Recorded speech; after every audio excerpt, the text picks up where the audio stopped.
What's up, everybody? We're in the Bronx, New York, and after a decade of playing ball together, these two owners started brewing beer. Now they're taking a revolutionary stance on the beer scene in New York. This is Gun Hill Brewing.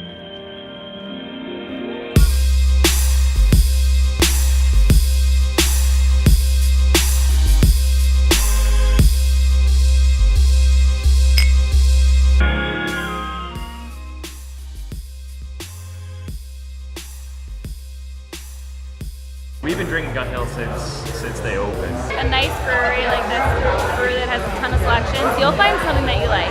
The diversity across the bar and in the neighborhood. This is the benefit of this place. So we're here with Dave Lopez, co-owner of Gun Hill Brewing. What's up, Dave? Thanks for having us, man. Thanks for coming. Hello, Dave. Thanks for coming. Thanks, man. So Dave, talk about Gun Hill. What do you love about this brewery? Why do you do it? Love it because it's ours. We started it, but one of the the main reasons why we wanted to open this brewery is Kieran and I. We both really wanted to have our own business. We both were working in the business world, and we wanted to have something that we could call our own. And we had another friend who was really into beer, and he was a home brewer. He had brewed his own beer for his wedding, and he kind of put the idea into our heads that this was something that was possible. And at the time when we opened and when we started formulating this plan, there were only 5 breweries in all of New York City. So and there was nothing in the Bronx. There was no physical brewery in the Bronx. So we kind of thought about what could we do to make ourselves different? Where could we be? And we have pretty strong ties to the borough. So when we opened up, we were the first production brewery in the Bronx since 1961. I read you guys met playing baseball, right? So the baseball is really tied into the Bronx. I'm a Mets fan. So am I. There we go. There we go. But yeah, so Kieran and I met. Kieran started the team, and I started playing on the team as a freshman in college. And we, after about 9 or 10 years of playing together, we always would talk during the summers about wanting to be our own bosses, start our own business, and we kind of just put this together. You know what the weird thing is? Kern's a catcher. I won't deny it. I like the setup. I like look how packed it is. It's a real chill place. What's in here? Beer. That's right. And we all love beer. Other half. Another one. Yeah. We just bellied up to the bar here with Dave, and we're ready to have some beers. So, Dave, what do you have for us? What we're going to try is our flagship Pilsner called Spirit 76. Spirit 76. This is made with predominantly New York ingredients. Pretty crisp, cracker-like. We call it an American Pilsner. Really, really sessionable, and you'll get a little bit of breadiness on it as well. Cheers. All right, cheers.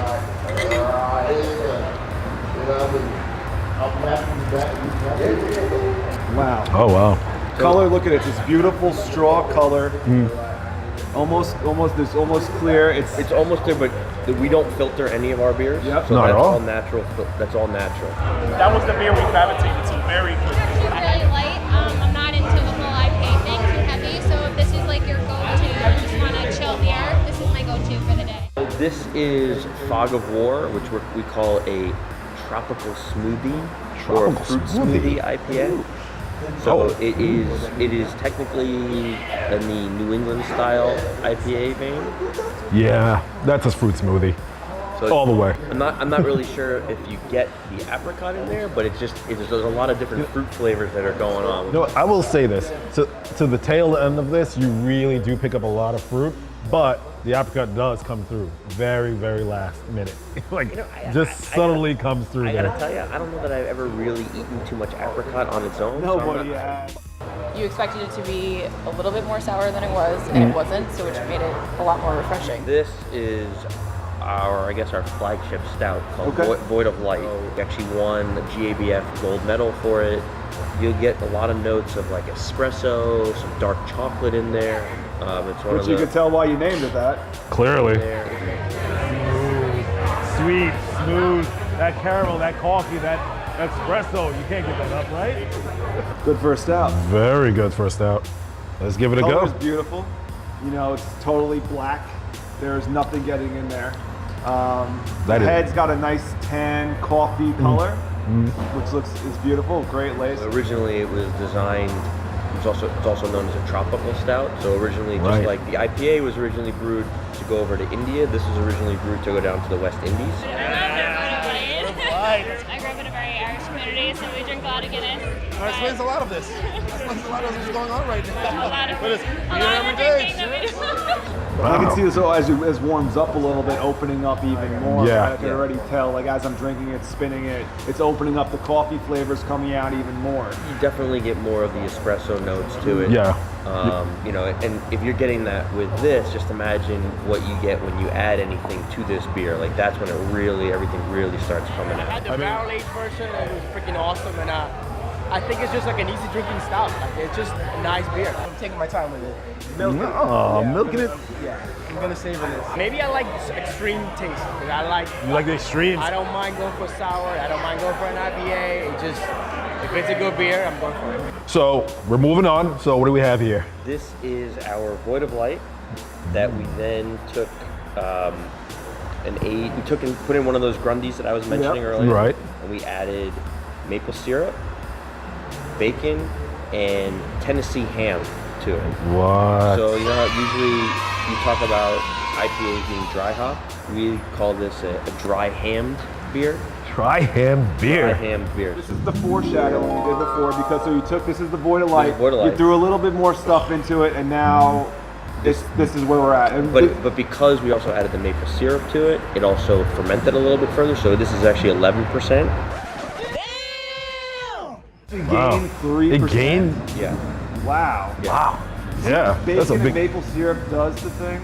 See, everything's Just better with goodness. bacon. Goodness, man. Bacon makes everything better. My first experience with like bourbon coffee. It's on that. It's like on that level, and that like it's heavy, but you don't get that hard punch of alcohol. Right. I like it. Yeah, I mean, for me, like, you get the smokiness of it, not so much salty, not in your face like you're eating a slab of bacon, but you definitely get a smoked meat sense.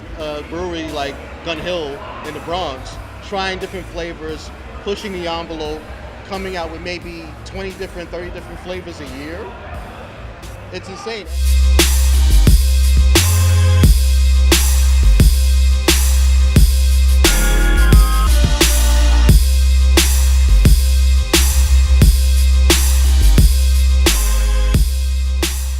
Alright guys, thank you for watching.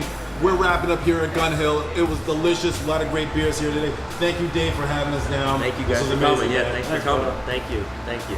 But I gotta say, I can't let you guys leave until you try this beer whiskey that we made. So we did this with Van Brunt Stillhouse. So what we did was we took Van Brunt Stillhouse down in Brooklyn. It's a whiskey. It's a baby whiskey. A baby beer whiskey. So it literally was our beer that we then took out of kegs, out of cans, put it into the still, and they distilled it. Bottoms up, boys. Cheers. Thanks for coming.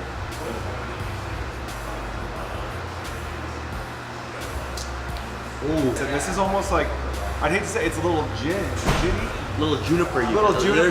There's a hint of juniper. Yeah. You know what I'm saying? But guys, you come down to Gun Hill, they just opened up a new tavern. It's the first stop in the Bronx on the 6th train. The 6th train. You guys are gonna be drinking some unique stuff that you're not gonna get anywhere else. Delicious. I like the cleanup. Thank you so much, man. This is a really great experience. Absolutely. Thanks for coming. Thank you so much. So you guys took the train down here to come drink some good beers, watch a Yankee game? No, we just took an Uber. It's 2018, man. It's New Rochelle. And it's National Beer Day, so you got to get a growler on National Beer Day, one of our prestigious holidays of the year. When we found this spot and the street's right there, it was kind of like, okay, we got to name it Gun. That's the winner. And then it was like, well, what does it signify? And it signifies the Revolutionary War, so that's why all of our branding and imagery comes from the Revolutionary War.